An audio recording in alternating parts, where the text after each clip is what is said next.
ಮಾವಿನ ಹಣ್ಣಿನ ತವರು ಜಿಲ್ಲೆ ಕೋಲಾರದಲ್ಲಿ ರೈತರು ಬೆಂಬಲ ಬೆಲೆಯನ್ನ ಆಗ್ರಹಿಸಿ ಪ್ರತಿಭಟನೆ ಮಾಡೋದಕ್ಕೂ ಮುಂದಾಗಿದ್ದಾರೆ. ಶ್ರೀನಿವಾಸಪುರ ಪಟ್ಟಣದಲ್ಲಿ ಬೀದಿಗಿಳಿದಿದ್ದಾರೆ ಮಾವು ಬೆಳೆಗಾರರು. ಮಾವಿಗೆ ಬೆಂಬಲ ಬೆಲೆಗೆ ಆಗ್ರಹಿಸಿ ಕೋಲಾರ ಜಿಲ್ಲೆ ಬಂದ್ ಆಗಿದೆ. ಶ್ರೀನಿವಾಸಪುರ ಪಟ್ಟಣದಲ್ಲಿ ಬೀದಿಗಿಳಿದಿದ್ದಾರೆ ಮಾವು ಬೆಳೆಗಾರರು. ಅಂಗಡಿ ಮುಂಗಟ್ಟುಗಳನ್ನು ಬಂದ್ ಮಾಡಿ ಬಂದ್ಗೆ ಬೆಂಬಲವನ್ನ ವ್ಯಕ್ತಪಡಿಸುತ್ತಿದ್ದಾರೆ.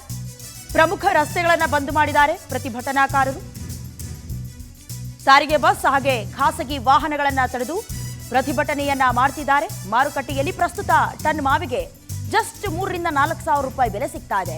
ಕನಿಷ್ಠ ಟನ್ ಮಾವಿಗೆ 10 ಸಾವಿರ ರೂಪಾಯಿ ಆದರೂ ಬೆಲೆಯನ್ನ ನಿಗದಿ ಮಾಡಿ ಸರ್ಕಾರದ ಹತ್ರ ಒತ್ತಾಯಿಸ್ತಾ ಇರೋದು ಹೀಗೆ. ಬಂದ್ ಹಿನ್ನೆಲೆ ಶ್ರೀನಿವಾಸಪುರದಲ್ಲಿ ಬಿಗಿ ಪೊಲೀಸ್ ಬಂದೋಬಸ್ತನ್ನು ಕೂಡ ಮಾಡಿಕೊಳ್ಳಲಾಗ್ತಿದೆ. ಇನ್ನು ಮಾವಿನ ಹಣ್ಣಿನ ತವರು ಜಿಲ್ಲೆ ಕೋಲಾರ, ಅದರಲ್ಲೂ ಶ್ರೀನಿವಾಸಪುರ ಈಗ ದೃಶ್ಯದಲ್ಲಿ ಗಮನಿಸ್ತಾ ಇದ್ದೀರಿ.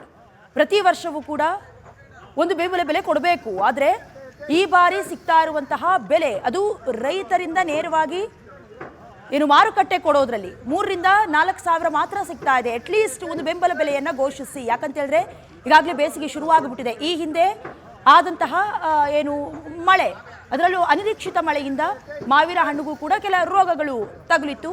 ಈಗಾಗಲೇ ಮಾರ್ಕೆಟ್ನಲ್ಲಿ ನಾವು ಎಕ್ಸ್ಪೆಕ್ಟ್ ಮಾಡಿದಂತಹ ಬೆಲೆಗಿಂತ ಕೆಜಿಗೆ 10 ರೂಪಾಯಿ ಕೊಡುವಂತ ಪರಿಸ್ಥಿತಿಯಲ್ಲಿ ನಿರ್ಮಾಣ ಆಗಿದೆ. ಹಾಗಾಗಿ ಅಂಗಡಿ ಮುಗ್ಗಟ್ಟುಗಳನ್ನೆಲ್ಲ ಬಂದ್ ಮಾಡಿ ಬಂದ್ಗೆ ಬೆಂಬಲವನ್ನ ವ್ಯಕ್ತಪಡಿಸುತ್ತಿದ್ದಾರೆ. ಇನ್ನು ಇದೇ ವಿಚಾರಕ್ಕೆ ಸಂಬಂಧಪಟ್ಟಂತೆ ಹೆಚ್ಚಿನ ಡೀಟೇಲ್ಸ್ ಅನ್ನ ಕೊಡ್ತಾರೆ ನಮ್ಮ ಪ್ರತಿನಿಧಿ ಶ್ರೀನಿವಾಸ್. ಗಮನಿಸ್ತಾ ಇದ್ವಿ ದೃಶ್ಯದಲ್ಲಿ ಕಂಪ್ಲೀಟ್ ಮಾವನ್ನ ತೆಗೆದು ರಸ್ತೆಗೆ ಚೆಲ್ಲೋದ್ರ ಮೂಲಕ ಪ್ರತಿಭಟನೆಗೆ ಮುಂದಾಗ್ತಿದ್ದಾರೆ. ಸರ್ಕಾರದ ಮುಂದಿರುವಂತಹ ಕೆಲವೊಂದಷ್ಟು ಬೇಡಿಕೆಗಳೇನು, ಏನೇನು, ಅಲ್ಲಿನ ಸ್ಥಿತಿಗತಿ ಹೇಗಿದೆ ಈಗ? ಡಯಾನಾ, ಇದು ಕೋಲಾರದ ಶ್ರೀನಿವಾಸಪುರ ತಾಲೂಕಲ್ಲಿ ನಡೀತಾ ಇರುವಂತ ಒಂದು ಬಂದು ಮಾವು ಬೆಳೆಗಳಿಗೆ ಸರಿಯಾದಂತ ಬೆಲೆ ಇಲ್ಲ ಅಂತೇಳಿ ಆಕ್ರೋಶವಾಗಿರುವಂತ ಬೆಳೆಗಾರರು ರಸ್ತೆ ಬಂದಿದ್ದಾರೆ. ಮಾವು